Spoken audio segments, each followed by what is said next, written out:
ഇന്ന് ചിന്തയ്ക്ക് കേട്ടിരിക്കുന്ന ഒരു ഭാഗം നമുക്ക് എല്ലാവർക്കും അറിയാനുള്ള ഒരു ഭാഗമാണ്.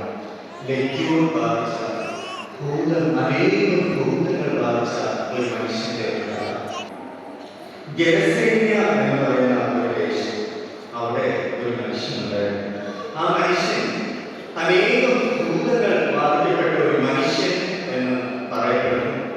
അദ്ദേഹം അനേകായിരം എന്ന് വേണമെങ്കിൽ പറയാം ലജ്ജവും ബാധിച്ച മനുഷ്യനാണ്. ലജ്ജവും എന്ന അനേകായിരം ഭൂതങ്ങൾ അത് റോമൻ പട്ടാളക്കാരുടെ എണ്ണം 5000 മുതൽ 6000 എണ്ണത്തെയാണ് ലജ്ജവും എന്ന് പറയുന്നത്. അപ്പൊ അങ്ങനെ അനേകായിരം ഭൂതങ്ങൾ ബാധിച്ച ഒരു മനുഷ്യൻ.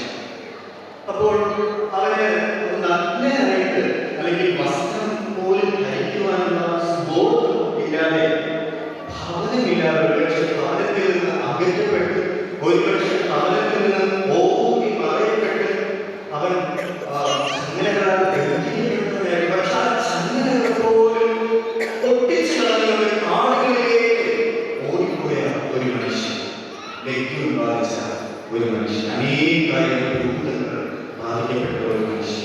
ഒരു ഭൂതം ഒരു മനുഷ്യന്റെ ജീവിതത്തിൽ ഉണ്ടെങ്കിൽ എത്രമാത്രം അത് കഷ്ടം നിറഞ്ഞതായിരിക്കും. എന്നാൽ അനേകായിരം ഭൂതങ്ങൾ ഒരുമിച്ച് ഒരു മനുഷ്യനിൽ നിറയുമ്പോൾ അതെത്ര ഭയാനകം.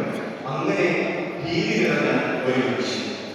ഒരു ദിവസം ഈ 100 ആടിൽ ഒരാടിനെ നഷ്ടപ്പെട്ടപ്പോൾ ആ ആടിനെ തേടി വന്ന ക്രിസ്തു ഉണ്ടല്ലോ, യേശു കർത്താവ് നമ്മ ഓരോരുത്തരെയും തേടി വന്ന് യേശുവിനോട് ചേർത്ത് വെച്ചില്ലേ, ദൈവത്തോട് ചേർത്ത് വെച്ച യേശു കർത്താവ് ഒരു ദിവസം ഈ ഗെരസേന്യ ദേശത്തേക്ക് വന്നു. എന്നിട്ട് ഈ മനുഷ്യനെ കണ്ടെത്തുകയാണ്. ഈ മനുഷ്യൻ വിടുതലും സൗഖ്യം നൽകുന്നു. അതിനുശേഷം എന്നെ ഏറ്റവും ചിന്തിപ്പിച്ച ഒരു ഭാഗം ഇതാണ്. അതിൽ ഈ മനുഷ്യന്റെ ഭൂതങ്ങളെല്ലാം അവനെ വിട്ടുപോയി. തുടർന്നുള്ള സന്ദർഭത്തിൽ ഇപ്രകാരമാണ് മനുഷ്യൻ യേശുവിനോട് ചോദിക്കാൻ, യേശുവേ ഞാൻ നിന്നോടൊപ്പം ഇരുന്നുകൊള്ളട്ടെ, യേശുവേ ഞാൻ നിന്നോടൊപ്പം വന്നോട്ടെ. അപ്പോ ഈ ഭാഗത്തിൽ നിന്ന്, ഈ അവസാന ഭാഗത്തിൽ നിന്നാണ് നാം ചിന്തിക്കുന്നത്. ഞാൻ ഇപ്പോൾ വർക്ക് ചെയ്തത് സർജറി ഡിപ്പാർട്ട്മെന്റ് ഹോസ്പിറ്റൽ. സർജറി ഡിപ്പാർട്ട്മെന്റിൽ കാണുന്ന പ്രധാനപ്പെട്ട നമ്മുടെ അവിടെ വരുന്ന രോഗം എന്ന് പറയുന്നത് ഓപ്പറേഷൻ തിയേറ്ററിൽ അല്ലാതെ പുറത്ത് വാർഡിൽ വരുന്ന രോഗങ്ങൾ എന്ന് പറയുന്നത് നിങ്ങൾ ഒരുപക്ഷെ കേട്ടിട്ടുണ്ടായി. സെല്ലിലേക്ക് എന്നൊക്കെ പറയുന്ന ചില രോഗങ്ങളും കാലുകൾ പൊട്ടി, നേരങ്ങൾ പൊട്ടി, വളരെ വേദനയുടെ ഷുഗറൊക്കെ കൂടിയിട്ട് വളരെ വേദനയോടെ, വളരെ വേദനയെന്ന് പറഞ്ഞാൽ നിലവിളിയാണ്. എപ്പോഴും ഒരു നിലവിളി ശബ്ദമാണ് കേൾക്കുക. ചില സമയത്ത് ഓരോ വേദനയ്ക്ക് തോന്നിയിരിക്കുന്നവരൊക്കെ ആ നിലവിളി കേൾക്കാറുണ്ട്. അപ്പോ അങ്ങനെ വളരെ കഷ്ടപ്പാട് അനുഭവിക്കുന്ന കുറേ അവരുടെ ഇടയിലാണ് ഇപ്പോൾ കുറച്ച് ദിവസങ്ങൾ ശുശ്രൂഷ. അങ്ങനെ ഇന്നലെ ഒരാഴ്ച അദ്ദേഹം ഞാനാണ് അദ്ദേഹത്തിന്റെ കാല പഴുപ്പ് കാര്യങ്ങളൊക്കെ എടുത്ത് കളയുന്നത്. നമ്മൾ കണ്ടിട്ടുള്ള വളരെ ചെറിയ ചെറിയ മുറിവുകളല്ല, ഒരു കാലം മുഴുവൻ മുറിവായിരിക്കും. അപ്പോൾ അത് മുഴുവൻ പഴുപ്പായിരിക്കും. അത് എടുക്കുമ്പോൾ അവരുടെ ജീവൻ പോകുന്ന വേദനയായിരിക്കും. അവർക്ക് തന്നെ തോന്നുന്നു മരിച്ചെന്നില്ല വിഷമമാണ്. മരവിപ്പിക്കും, അവരുടെ മരവിപ്പിക്കും. ചില സമയത്ത് അതുപോലും കേൾക്കാറില്ല, അത്രയും വേദനയായിരിക്കും. അപ്പോൾ അങ്ങനെ വേദന അനുഭവിക്കുന്ന ഒരച്ഛൻ ഇന്നലെ എൻ്റെ മുന്നിലായിരുന്നു. അപ്പോൾ അദ്ദേഹത്തെ പഴുപ്പെടുത്തി കളയുന്ന സമയത്ത് അത് മരവിപ്പിച്ചു. അദ്ദേഹത്തിന് ഭയം, ഈ ഭയം കൊണ്ട് നമ്മൾ അദ്ദേഹത്തിന് തൊടുന്നതിന് മുന്നേ തന്നെ നിലവിളിക്കാൻ നിലവിളിക്കുന്നത് പറഞ്ഞാൽ അങ്ങനെ നിലവിളി. അപ്പോൾ അതിനുശേഷം ഞാൻ ആ പ്രൊസീജിയർ കുറച്ച് ചെയ്തു.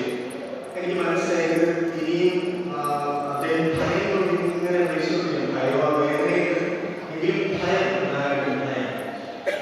ഞാൻ ആ പ്രൊസീജിയർ ഞാൻ കാര്യം ചെയ്തു. ഇദ്ദേഹത്തിന്റെ ശ്രദ്ധ ചെയ്യാൻ വേണ്ടി അദ്ദേഹത്തോട് സംസാരിക്കാൻ. അപ്പൊ ഞാൻ അദ്ദേഹത്തോട് സംസാരിക്കും, മറ്റൊരാളുടെ സമയത്ത് പഴുപ്പെടുത്തി. അങ്ങനെ സംസാരിക്കുന്ന സമയത്ത് ഞാൻ അദ്ദേഹത്തിന്റെ കുടുംബത്തെ പ്രത്യേകിച്ച് കുടുംബത്തെ പറ്റി അദ്ദേഹം പ്രകാരപ്പെടുന്നത് എൻ്റെ 2 പെൺമക്കളാണ്. അതിൽ 2 പേരും വിവാഹം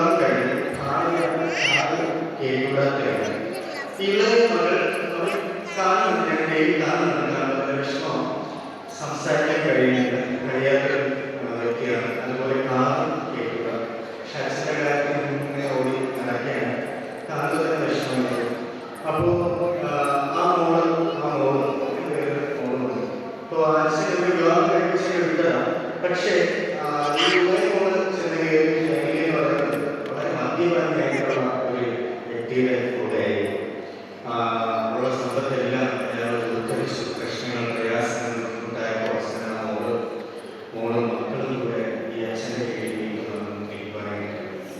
അപ്പോൾ എൻ്റെ അച്ഛൻ്റെ അച്ഛൻ പറഞ്ഞു, ഞാൻ എൻ്റെ മക്കളെ എല്ലാം നോക്കുന്നത് ഇത്രയും പ്രായമായിട്ട് നല്ല പ്രായമുള്ള അച്ഛനാണ്. അപ്പോൾ എൻ്റെ അച്ഛൻ്റെ ജോലി എന്ന് പറഞ്ഞു പറയാം 10,000 രൂപയുടെ ജോലിയുണ്ട്. ഒരു വീട്ടിൽ നോക്കുന്നത് എനിക്ക് പറയാനായിട്ട് എനിക്ക് നടക്കാൻ പറ്റുമോ എന്നെ ശരിക്കും പറഞ്ഞു കൊടുക്കാതെ വളരെ പെട്ടെന്ന് തന്നെ ശുഭാവസ്ഥ നടക്കാൻ പറ്റും എന്ന് പറഞ്ഞു. ഉടനെ അച്ഛൻ പറഞ്ഞു എനിക്കാണ് പെരുമാറ്റമാണ്, എനിക്ക് ഒരു ആൺകുട്ടി ഉണ്ടായിരുന്നു. അപ്പം ഞാൻ പറഞ്ഞു നമ്മളൊക്കെ മക്കളല്ലേ അച്ഛൻ, ഞങ്ങളെയൊക്കെ മക്കളായിട്ട് കണ്ടുകൊടുക്കുന്നത്. ഉടനെ അച്ഛൻ്റെ കണ്ണ് നേരെ അതിനുശേഷം ആ പ്രൊസീജിയർ സമയത്തിൻ്റെ കഴിഞ്ഞു.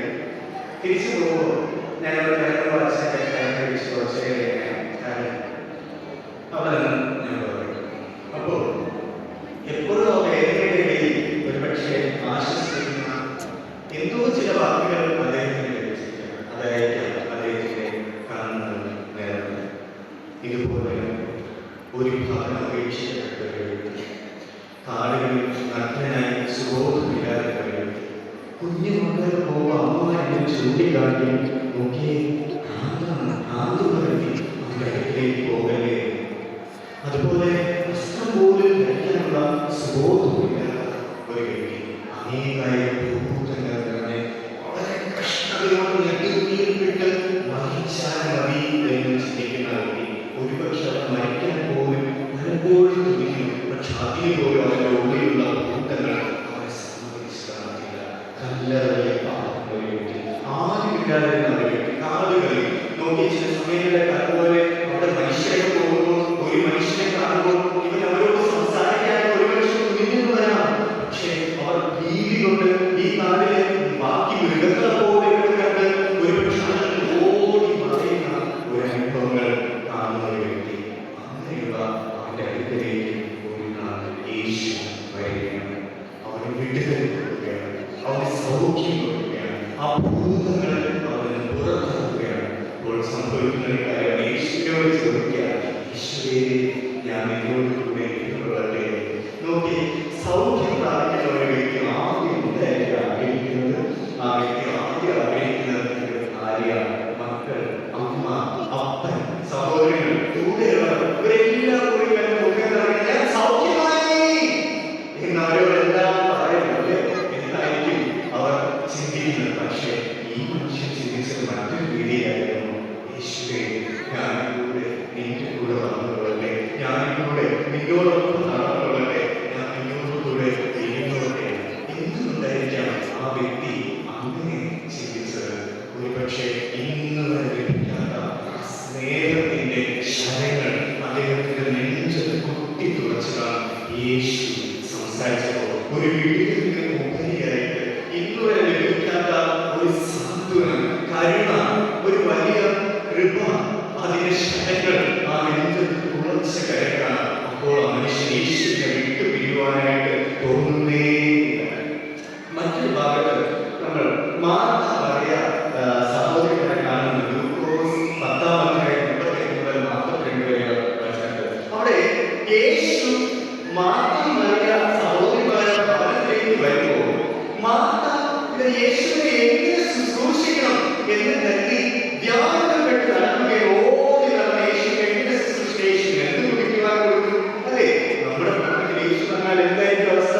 ചായ കൊടുക്കണോ, കട്ടൻ കൊടുക്കണോ, അല്ലെങ്കിൽ പിന്നെ എന്തായാലും കൊടുക്കണോ, സദ്യ കൊടുക്കണോ? എങ്ങനെയാണ് ഞാൻ യേശുവിനെ ട്രീറ്റ് ചെയ്തത് എന്ന് ആലോചിച്ച് യാത്രപ്പെട്ട് നടക്കുമ്പോൾ മറിയ ഇതാ യേശുവിന്റെ കാൽക്കൽ ഇരിക്കുകയാണ്, ദൈവ വചനം ശ്രവിക്കുകയാണ്.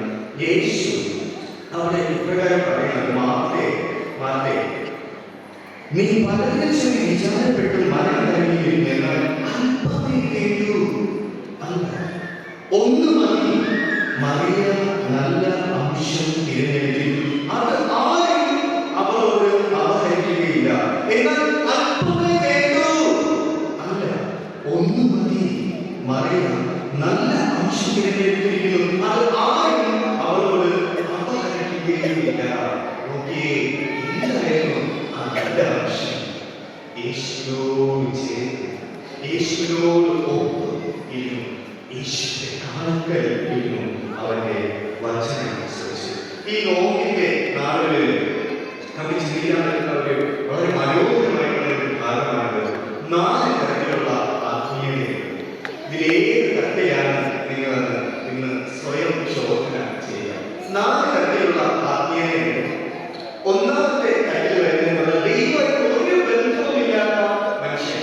മക്കളെ എല്ലാം ശ്രദ്ധിച്ച്, ദൈവമായിട്ട് ഒരു ബന്ധവുമില്ലാത്ത, ദൈവത്തിന് അറിയില്ലാത്ത, ദൈവത്തെ കണ്ടിട്ടില്ലാത്ത, ദൈവത്തെ കണ്ടെത്തിയിട്ടില്ലാത്ത, ദൈവത്തെ കാണാൻ ആഗ്രഹമില്ലാത്ത മനുഷ്യൻ. എന്നാൽ രണ്ടാമത്തെ തരത്തിലേക്ക് വരുമ്പോൾ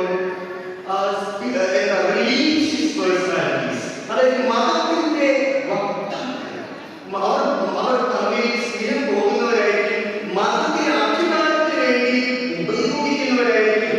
പരീക്ഷന്മാർ, സൗഖ്യർ, അവരെപ്പോലെ അധികാരം ആഗ്രഹിക്കുന്നവരായിരിക്കും. മതത്തിൽ അധിഷ്ഠിതമായിട്ടുള്ള, നിയമത്തിൽ അധിഷ്ഠിതമായിട്ടുള്ള ഒരു ജീവിതം നയിക്കുന്നവരായിരിക്കും. അവരെല്ലാം പറയും ഇങ്ങനെയൊക്കെ ചെയ്യണം ചെയ്യണം ചെയ്യണം ചെയ്യണം, പക്ഷെ അവർ ഒരു നാളും അത് ചെയ്തിട്ടുണ്ടായിരിക്കും.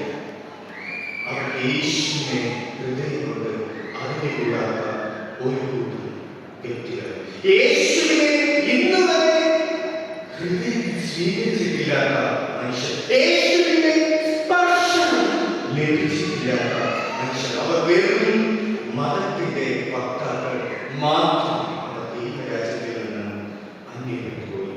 മൂന്നാമത്തെ ഒരു കൂട്ടർ നമുക്ക് വളരെ ആശ്വാസം നൽകുന്ന ഒരു കൂട്ടരാണ്. ഒരുപക്ഷെ നമ്മളിൽ കൂടുതൽ പേര് ഈ ഒരു കൂട്ടത്തിൽ ഉണ്ടായിരുന്നു. അവർ യേശുവിനെ ക്ഷണിക്കുന്നവരാണ്. അവർ യേശുവിനെ സ്വന്തം ജീവിതത്തിലേക്ക് ക്ഷണിക്കുന്നത്. നമുക്ക് കാനായിലെ കല്യാണത്തെ പറ്റിയല്ല, അവർ യേശുവിനെയും ശിഷ്യന്മാരെയും ക്ഷണിച്ചിരുന്നു എന്ന് നാം കാണുന്നത്. അതുപോലെ നോക്കിയേ, മക്കളെ നോക്കിയേ, പരീക്ഷയ്ക്ക് പോകുമ്പോൾ യേശുവെ എന്താ നിങ്ങൾ പ്രാർത്ഥിക്കുന്നത്?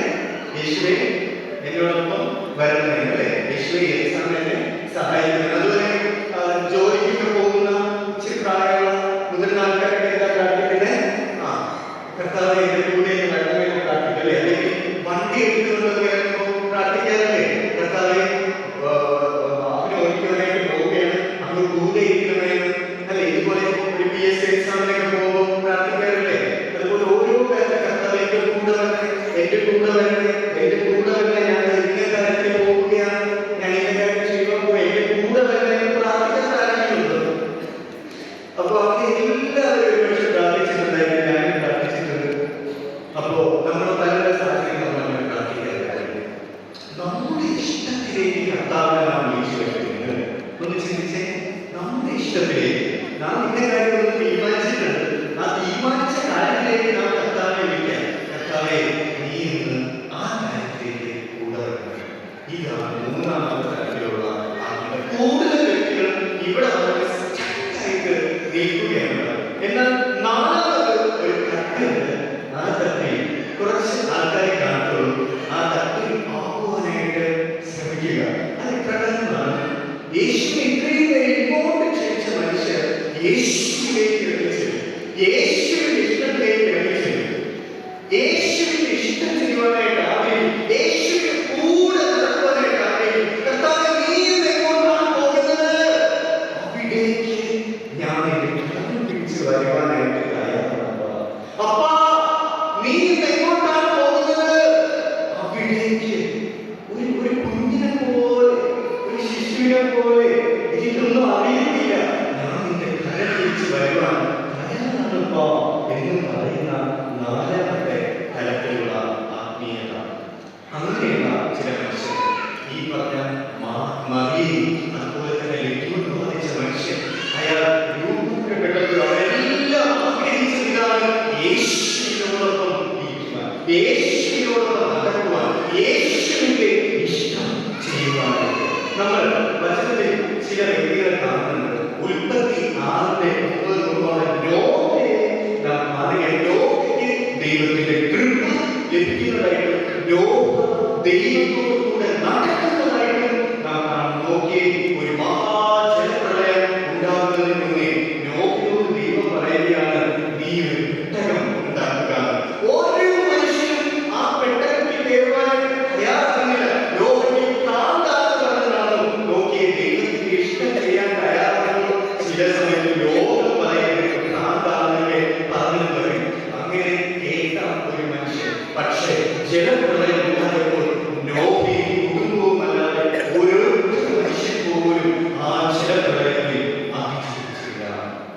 ദൈവത്തിന്റെ ഇഷ്ടം ചെയ്ത നോഹയുടെ അനുഭവം.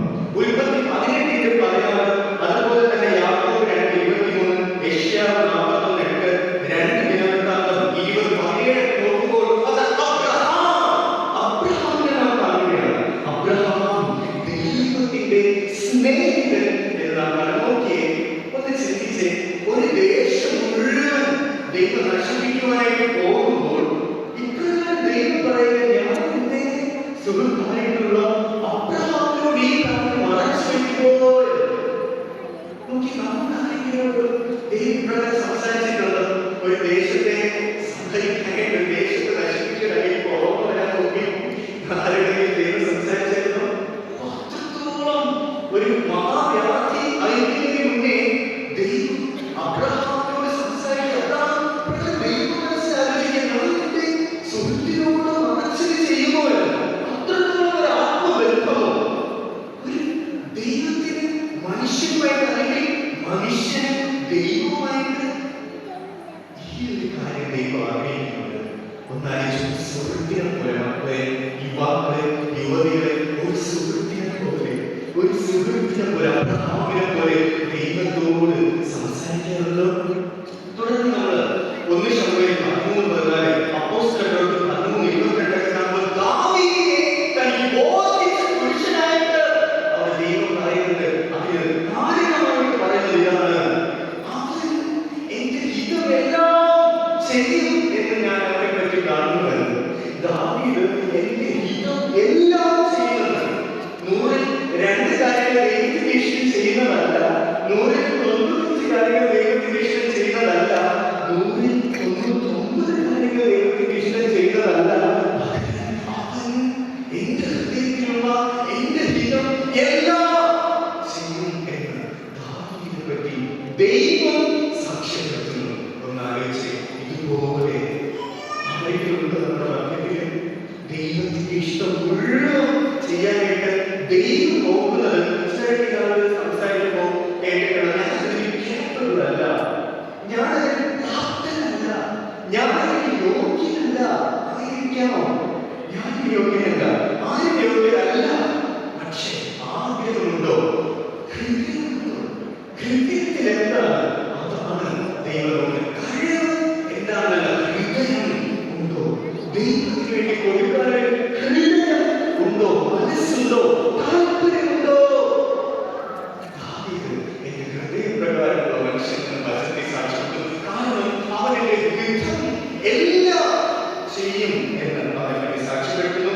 അപ്പോസ്തലരുടെ 3:1-10 നോക്കുമ്പോൾ അവിടെ പത്രോസിനെയും യോഹന്നാനെയും നാം കാണുകയാണ്. യേശുവിനോടൊപ്പം നടന്നവരല്ലേ പത്രോസും യോഹന്നാനും. ഒരു ദിവസം സുന്ദരം എന്ന ദേവാലയത്തിലേക്ക് ഇവർ പോകുമ്പോൾ അവിടെ ഒരു മുടന്തനായിട്ടുള്ള ഒരു മനുഷ്യൻ, ജന്മന അവൻ മുടന്തനായിരുന്നു. ആ മുടന്തനായിട്ടുള്ള മനുഷ്യൻ നമ്മുടെ ഈ പത്രോസിനെ യോഹന്നാനെ കാണുമ്പോൾ എനിക്ക് എന്തെങ്കിലും തരണമേ എന്ന് പറയുന്നുണ്ട്. അപ്പോൾ പത്രോസ് ഇപ്രകാരം, വെള്ളിയും പൊന്നും എനിക്കില്ല, എന്നാൽ എനിക്കുള്ളത് ഞാൻ നിനക്ക് തരുന്ന നസ്രയനായ യേശുവിന്റെ നാമത്തിൽ എഴുന്നേറ്റ് നടക്കുവാനായിട്ട് പറയും. അവിടെ നോക്കിയേ, വിടുതൽ നൽകിയതിനെ പറ്റി അല്ല പറയുന്നത്, മറിച്ച് അവിടെ അവർ യേശുവിനെ ആ മനുഷ്യന് നൽകുകയാണ്. എന്തുകൊണ്ടാണ് യേശുവിനെ നൽകുവാനായിട്ട് പറ്റിയത്? കാരണം അവർ യേശുവിനോടൊപ്പം നടന്നവരായിരുന്നു, അവർ യേശുവിന്റെ ചൂട് അനുഭവിച്ചവരായിരുന്നു. നാം ആയിരിക്കുന്ന ഓരോ മേഖലകളിൽ, ദൈവം നമ്മെ ആഗ്രഹിച്ചിരിക്കുന്ന ഓരോ മേഖലകളിൽ ഈ ചൂട്, ഈ ഒരു സ്നേഹം, യേശുവിന്റെ സ്നേഹം നമുക്ക് മറ്റുള്ളവർക്ക് നൽകുവാനായിട്ട് കഴിയുന്നത് നമ്മുടെ കഴിവ് കൊണ്ടല്ല. നാം നല്ല പ്രവർത്തിക്കുന്നത്, ദൈവമാണ് പ്രവർത്തിക്കുന്നത്. നമുക്കൊരു ആഗ്രഹം, നമുക്കൊരു ഹൃദയം ഉണ്ടോ എന്ന് മാത്രം അവൻ നോക്കുന്നു. നോക്കിയേ, പത്രോസിനും യോഹന്നാനും യേശുവിനെ കൊടുക്കുവാൻ അവരുടെ ഹൃദയത്തിൽ യേശു ഉണ്ടായിരുന്നു. ഏറ്റവും അവസാനം 35-21 മുതൽ 24 വരെ നോക്കുമ്പോൾ ഹാനോക്കിനെ നാം കാണുന്നത്. എത്ര നേരം നിങ്ങൾ ദൈവത്തോടൊക്കെ ഇരിക്കാറുണ്ട്? എത്ര നേരം ഇന്ന് വരെ കർത്താവേ ഈ ആരാധന മധ്യത്തിൽ ഒത്തിരി തവണ വെച്ചിട്ടുണ്ടെങ്കിൽ ഓരോ ദിവസവും ഓരോ നിമിഷമെങ്കിലും കർത്തൃത്വം അവൻ നൽകിയിട്ടുള്ളത്. നമ്മൾ എന്റെ കർത്താവ്, നീ എന്നെ നിയന്ത്രിക്കും അപ്പാ എന്ന് ഹൃദയം കൊണ്ട് ആത്മാർത്ഥമായിട്ട് നിലവിളിയോടെ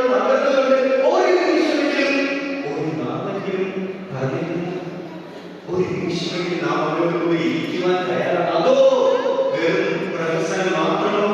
ആരാധനയിൽ മാത്രം വരുമ്പോൾ ആത്മീയത മാത്രമാണോ? അതൊന്നും കർത്താവിന്റെ മുന്നിൽ എണ്ണപ്പെടുന്നതല്ല.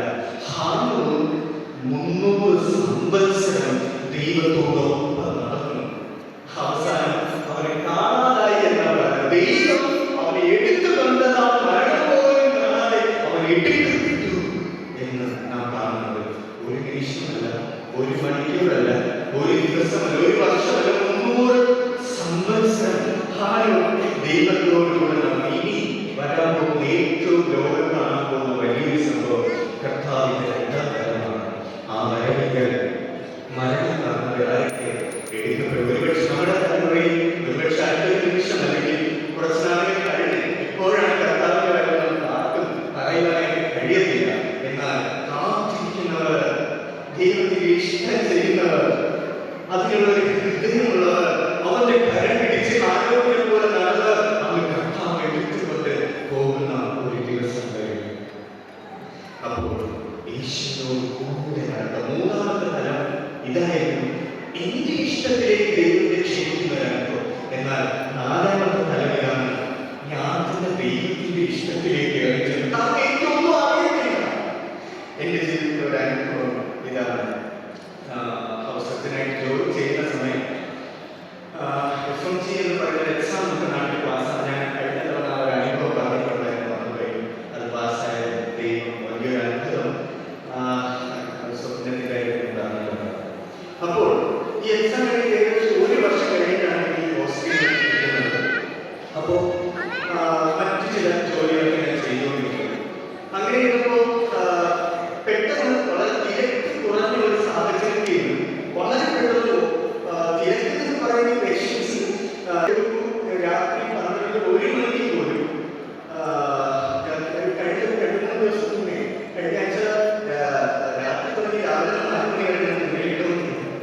അപ്പോൾ ഇത് തിരക്കേറിയ ഉറക്കം ഒരുപക്ഷെ കാണുന്നില്ല.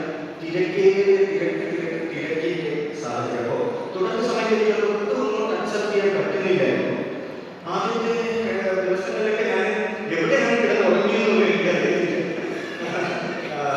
അവിടെ പോയത് ഓർമ്മയുണ്ട്, സ്റ്റേ ചെയ്യുന്ന സ്ഥലത്ത് പോയത് ഓർമ്മയുണ്ട്. പിന്നെ എന്താണ് സംഭവിച്ചതെന്ന് എനിക്ക് ഓർമ്മയില്ല. ആ രീതിയിലുള്ള ക്ഷീണവും കാര്യങ്ങളൊക്കെ. അപ്പോൾ എനിക്ക് തന്നെ ഇതെങ്ങനെ മാനേജ് ചെയ്യും എന്ന് അറിഞ്ഞുകൂടാ. അപ്പോൾ പെട്ടെന്ന് ചിന്ത ഹൃദയത്തിൽ വന്നു. കർത്താവിനെ ഏൽപ്പിച്ചു കൊടുക്കുക എന്ന വാക്കല്ല ഹൃദയത്തിൽ വന്നത്. കർത്താവിനെ എറിഞ്ഞു കൊടുക്കുക. എന്നെ തന്നെ കർത്താവിനെ എറിഞ്ഞു കൊടുക്കുക. ഈ വേദനകൾ ഒരുപക്ഷെ കർത്താവെ കുഷ്ഠരോഗികളെ തൊട്ടു, ഈ മുറിവിനെ എനിക്ക് തുടർന്ന് അവരെ സൂക്ഷിക്കണം. നീ കർത്താവെ എന്റെ കണ്ണീരിലൂടെ നീ കാണണം, എന്റെ നാവിലൂടെ നീ സംസാരിക്കണം, എന്റെ കരകളിലൂടെ നീ തൊടണം. അതിനുവേണ്ടി അവരെ എന്നെ തന്നെ എറിഞ്ഞു കൊടുക്കുവാനായിട്ട് ഒരു ചിന്ത എന്റെ ഹൃദയത്തിൽ വരാൻ. പിന്നെ ഓരോ ദിവസവും ഇന്ന് രാവിലെ പോയി ആലയ്ക്ക് വരുമ്പോൾ പോലും പ്രാർത്ഥിച്ചിട്ട് തന്നെയാണ്, കർത്താവെ ഞാൻ എന്നെ തന്നെ എറിഞ്ഞു തരുന്നു നിന്റെ ഇഷ്ടത്തിന് വേണ്ടി.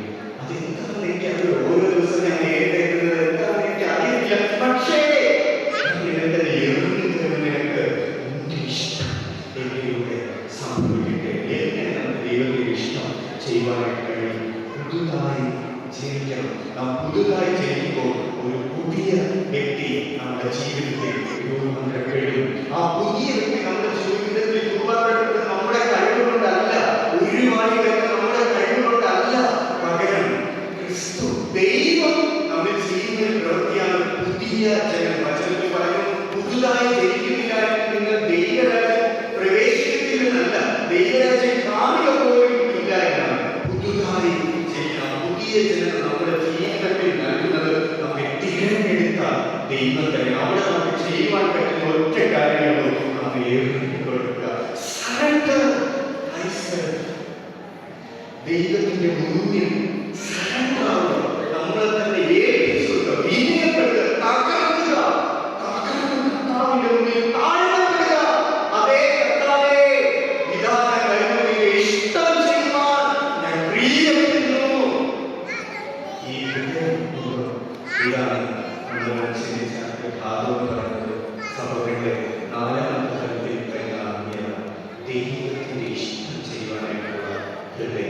ഈ ഹൃദയമുള്ളവരായിട്ട് മാറുക. അല്ലെങ്കിൽ യേശുവിനോട് ഉപയോഗിക്കാൻ ആഗ്രഹിച്ചതുപോലെ മറിയ യേശുവിന്റെ കാലിന്റെ വീട്ടിൽ ഈ വചനം കേൾക്കുവാനും എങ്ങോട്ടും മാറാൻ അവർക്ക് തോന്നിയ കാരണം കർത്താവിന്റെ സ്നേഹത്തിന്റെ പ്രഭ വചനത്തിലൂടെ ഒരുപക്ഷെ ഇങ്ങനെ പകർന്നുകൊണ്ടേയിരിക്കാം. അതുപോലെ ആ സ്നേഹത്തിന്റെ ചൂട് മാത്രം മതി എന്ന് പറഞ്ഞ് കർത്താവിനോട് കൂടി നടക്കുവാൻ ആരൊക്കെയാണ് തയ്യാറ്? ഈ നോമ്പിന്റെ ദിനങ്ങളിൽ ഈ ഒരു വിഷയത്തെ പറ്റി ഗഹനമായിട്ട് ചിന്തിക്കുക, പോയിട്ട് ചിന്തിക്കുക. യേശുവിന്റെ ഇഷ്ടത്തെ മക്കളെ, യുവാക്കളെ, യുവതികളെ എല്ലാവരും ഏത് കാര്യങ്ങളായതുകൊണ്ട് ഈ ഇഷ്ടത്തിലേക്ക് ഇറങ്ങി ചെയ്യാം. കർത്താവിന്റെ സമൃദ്ധിയായിട്ട് അനുഗ്രഹിക്കട്ടെ.